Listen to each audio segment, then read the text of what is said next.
மாண்புமிகு பேரவைத் தலைவர் அவர்களே, கூடுதல் செலவிற்கான மானிய கோரிக்கைகள் தொடர்பான விவாதத்தில் தெரிவிக்கப்பட்ட கருத்துக்களுக்கெல்லாம் மிக தெளிவாக துல்லியமாக பதிலளித்து நம்முடைய மாண்புமிகு நிதியமைச்சர் அவர்கள் இங்கே சிறப்பாக உரையாற்றியிருக்கிறார். அவருக்கு என்னுடைய வாழ்த்துக்களையும் பாராட்டுக்களையும் நான் தெரிவித்துக்கிறேன். மேலும் நேற்றைய விவாதத்தில் மாண்புமிகு உறுப்பினர்கள் சிலர் ஆணவ படுகொலை குறித்து தெரிவித்த சில கருத்துக்களுக்கு நான் இப்பேரவைக்கு தங்கள் வாயிலாக பதிலளிக்க விரும்புகிறேன். பிறப்புக்கும் எல்லா உயிருக்கும் என்ற அறநெறியை 2000 ஆண்டுகளுக்கு முன்னால் சொன்ன வான்புகழ் வள்ளுவர் பிறந்த மண் இந்த தமிழ் மண். சாதி ரெண்டொழிய வேறில்லை, இட்டார் பெரியோர் இடாதார் இழிகொளுத்தோர் என்கிறார் அவ்வை மூதாட்டி. இதுதான் தமிழர்தம் நெறியாகும்.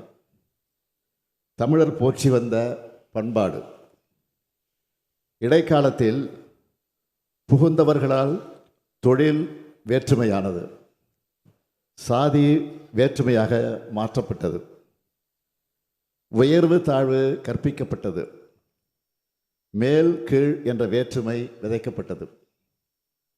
வேற்றுமை விதைக்கப்பட்ட உடனேயே ஒற்றுமைக்கான குரல்களும் தமிழ் மண்ணில் உறக்க ஒலித்ததை காண்கிறோம்.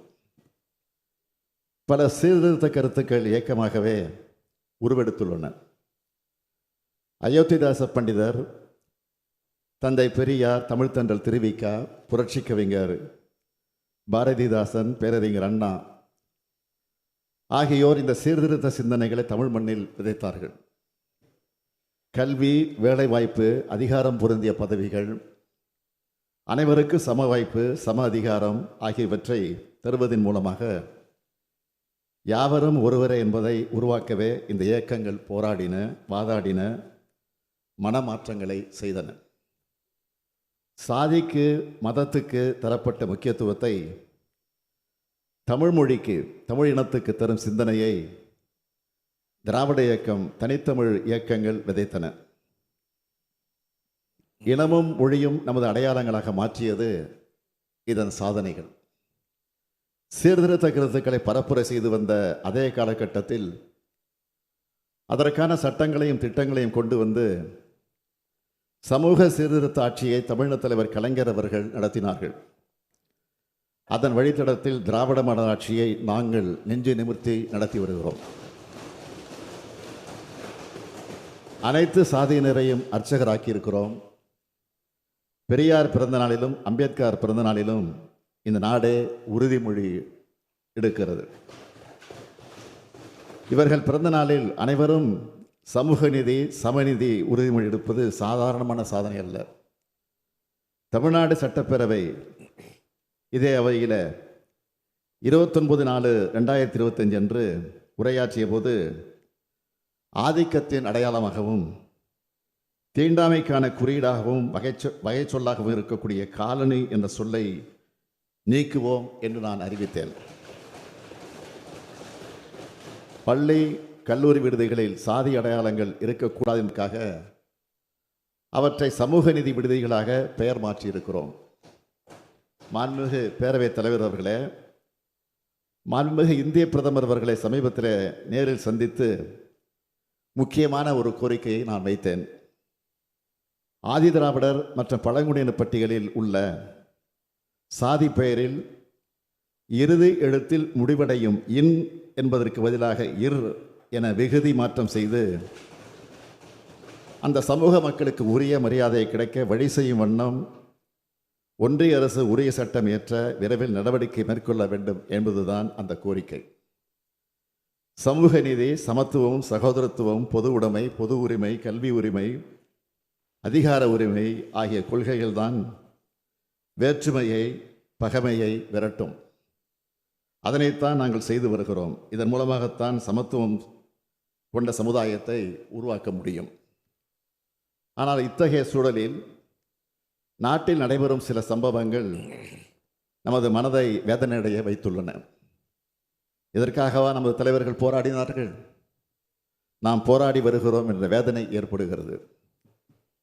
உலகம் அறிவுமயமாகி வருகிறது.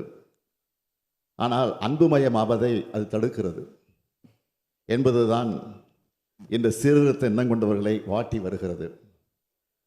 உலகம் முழுக்க பரவி அறிவினால் மதிக்கப்பட்டு வரும் நம் தமிழ் சமுதாயம் உள்ளூரில் சண்டை போட்டுக் கொள்வது என்ன நியாயம் என்பதுதான் நம்மை வருத்தும் கேள்வியாக அமைந்திருக்கிறது. எதன் காரணமாகவும் ஒருவரை மற்றவர் கொள்வதை நாகரிக சமுதாயத்தால் ஏற்க முடியாது. கொள்வதை மட்டுமல்ல, பகைப்பதை, சண்டை போட்டுக் கொள்வதை, அவமானப்படுவதை என எதையும் பண்பட்ட வளர்ச்சியுற்ற ஒரு சமுதாயத்தால் ஏற்றுக்கொள்ள முடியாது. அவ்வப்போது ஏதேனும் ஒரு பகுதியில் நடந்துவிடும் ஒரு துயரமான சம்பவம் நம் நெஞ்சை உலுக்கி விடுகிறது. நம் சமுதாயத்தை தலைகுனிய செய்து விடுகிறது. பெண்கள் தங்கள் எதிர்கால வாழ்க்கையை தாங்களே தீர்மானிக்கும் உரிமையை பறிக்கும் ஆண் ஆதிக்கமும் இந்த குற்ற செயல்களுக்கு பின்னால் ஒளிந்திருக்கிறது. இதற்கு ஒரு முற்றுப்புள்ளி வைத்தாக வேண்டும். இந்த வேதனையைத்தான் நேற்றைய தினம் நமது உறுப்பினர்கள் பலரும் வெளிப்படுத்தி காட்டியிருக்கிறீர்கள்.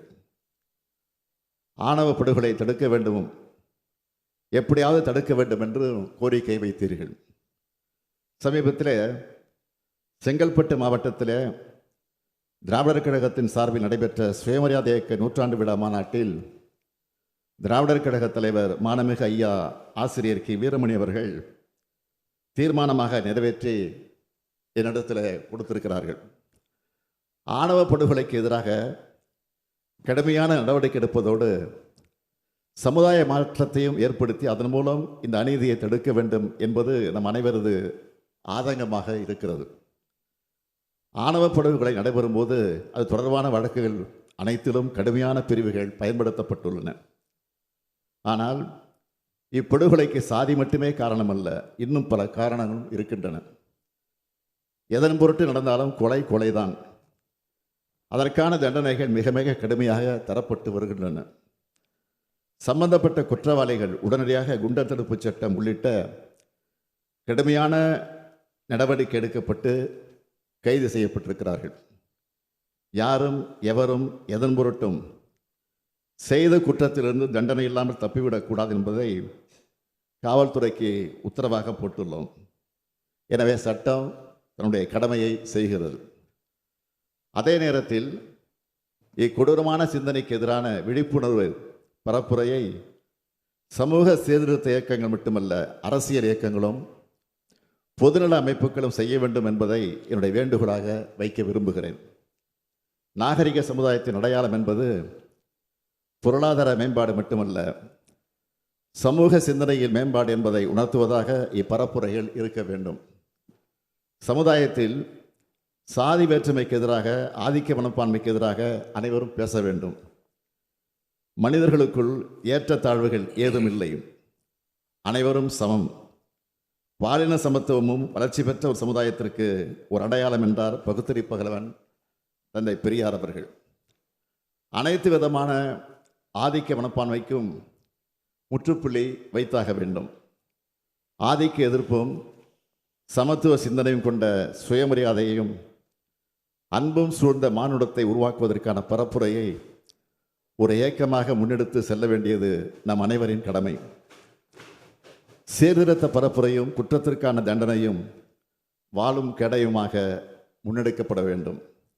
இது குறித்து தேவையான பரிந்துரைகள் அளிப்பதற்காக ஓய்வு பெற்ற உயர்நீதிமன்ற நீதிபதி திரு KN பாஷா அவர்கள் தலைமையில் சட்ட வல்லுநர்கள், முற்போக்கு சிந்தனையாளர்கள், மானுடவியல் அறிஞர்களை கொண்ட ஒரு ஆணையம் அமைக்கப்படும் என்பதை என்னுடைய முக்கியமான அறிவிப்பாக இம்மாமன்றத்தில் அறிவிக்கிறேன். இந்த ஆணையம் அரசியல் இயக்கங்கள், சட்ட வல்லுநர்கள், சமூக செயற்பாட்டாளர்கள், பாதிக்கப்பட்ட மக்கள் என அனைத்து தரப்பினர் கருத்துக்களையும் பெற்று இப்பொருள் குறித்து உரிய பரிந்துரைகளை வழங்கும். அதன் அடிப்படையில் தமிழ்நாடு அரசு ஆணவ படுகொலை தடுக்கும் நோக்கில் உரிய சட்டமேற்ற தேவையான நடவடிக்கைகள் எடுக்கும் என்று உறுதியளித்து அமைகிறேன். உடனுக்குடன் செய்திகளை தெரிந்து கொள்ள சன் நியூஸ் பெல் ஐகானை கிளிக் பண்ணுங்க.